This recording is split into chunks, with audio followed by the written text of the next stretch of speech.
आज हम अध्ययन करेंगे हिंदी साहित्य के ऐसे मूर्धन्य साहित्यकार के बारे में जिन्होंने भक्ति काल में जन्म लिया और श्री कृष्ण की भक्ति से संबंधित गुणगान उन्होंने अपने साहित्य में किया।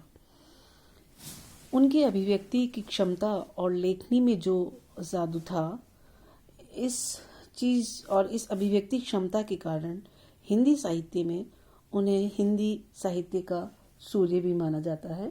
उनके बारे में कहा जाता है कि सूर सूर तुलसी ससी उड़गन केशव दास, अर्थात जो हिंदी साहित्य का सूर्य है, हिंदी साहित्य का जो सूरदास जो साहित्यकार है, उन्होंने न केवल हिंदी साहित्य में श्री कृष्ण के बालपन का ही वर्णन किया है, अपितु उन्होंने उनके एक जीवन चक्र में होने वाले विविध जो पड़ाव है, चाहे वो बालपन हो, युवावस्था हो या फिर उनका राजनीतिक जीवन हो, ये सभी जीवन के विविध आयामों को लेकर उन्होंने श्री कृष्ण को अपने आराध्य देव के रूप में मानते हुए, श्री कृष्ण को एक अवतारी रूप में मानते हुए भगवान की भक्ति और उनके जो जीवन का विविध क्षेत्रों का जो पड़ाव आया है, जो उन्होंने अपने साहित्य में अभिव्यक्त किया है, वह बहुत ही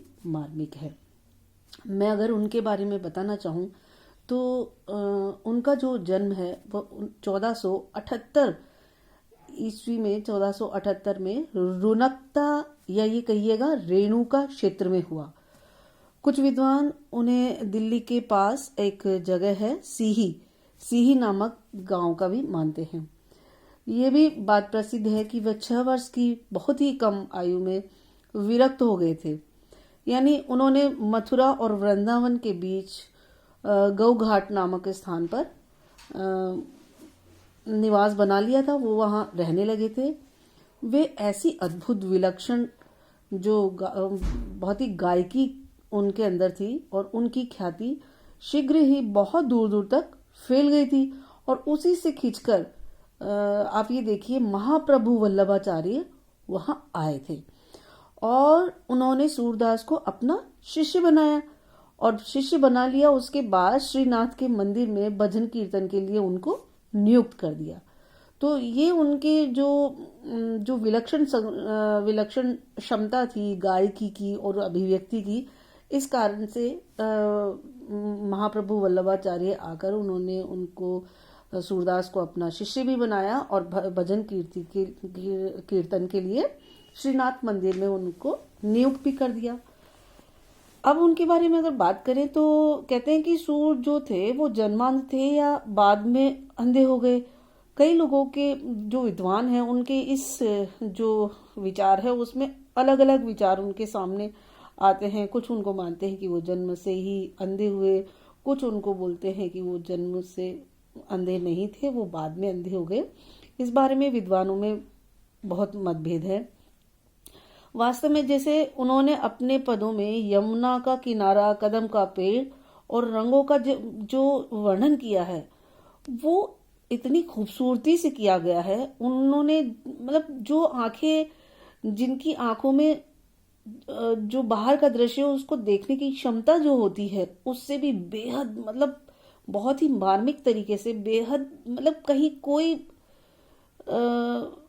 कोई ऐसा कोई पर्दा नहीं है या ऐसा कोई चीज नहीं है जिससे वो जो वर्णन है वह बिल्कुल अनुभूत होता है, कहने का मतलब।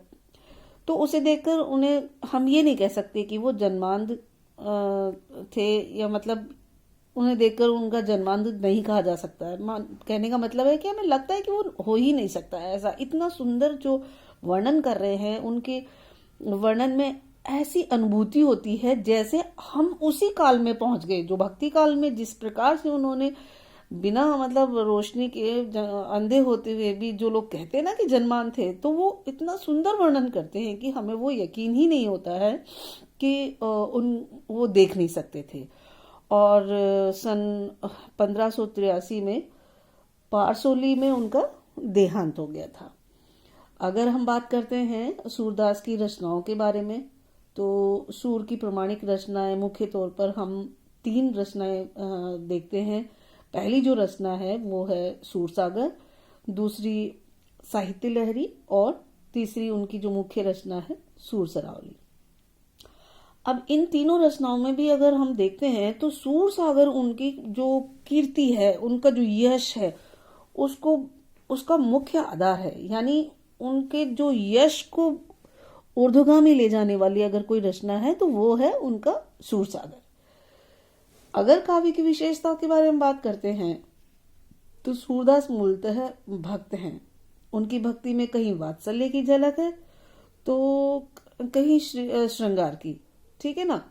और श्रृंगार में भी उन्होंने संयोग और वियोग दोनों का ही बहुत सुंदर मनोरम वर्णन किया है।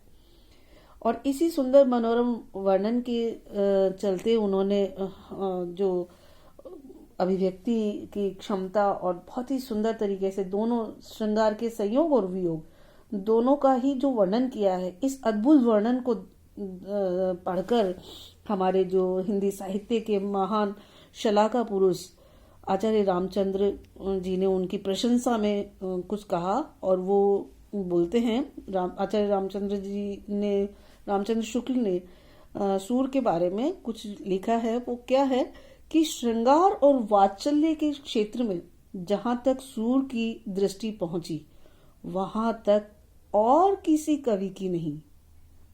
उन्होंने कृष्ण के शिशु, बाल, किशोर और तरुण रूप की अनेक झांकियां प्रस्तुत की है।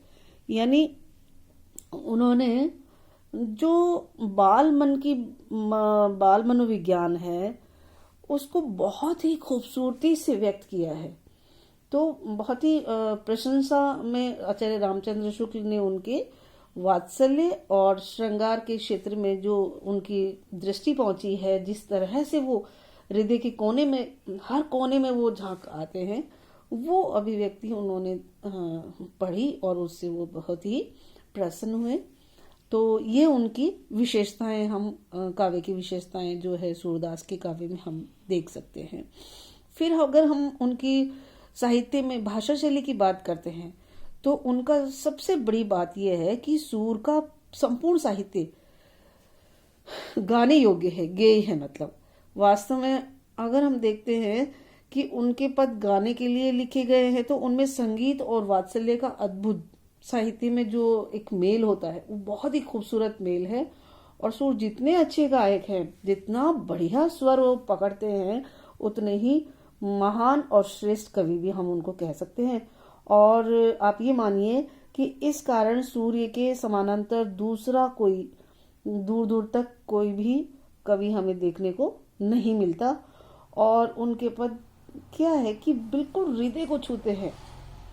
वो जो गायकी है, वो जो सूर के पद है, जब हम सुनते हैं तो ऐसा लगता है जैसे कि एकदम रोंगटे खड़े कर देने वाले और अंदर हृदय तक छूने वाले हैं। हम एकदम आनंद विभोर हो जाते हैं, तल्लीन हो जाते हैं। उनकी पदों को जब सुनते हैं तो बेहद आनंदित देने वाले हैं। तो इसलिए सूर की भाषा को अगर हम बात करते हैं तो वह ब्रज है, जो जैसा कि आप लोग जानते हैं ब्रज भाषा वैसे ही बहुत ही मधुर होती है। तो सूर के साहित्य में भी भाषा ब्रज है, जो कि मधुर होने के साथ में ज्ञात्मकता में भी वो सहायक होती है। और उनके पदों में जो माधुर्यता है, कोमलता है, वो सब अद्भुत मिठास वगैरह सब उनके जो साहित्य में है हमें देखने को मिलता है। अगर हम अलंकारों की बात करते हैं तो उन्होंने जैसे उपमा, उत्प्रेक्षा, उदाहरण, दृष्टांत और वक्रोक्ति अलंकार का बेहद मनोरम प्रयोग किया है।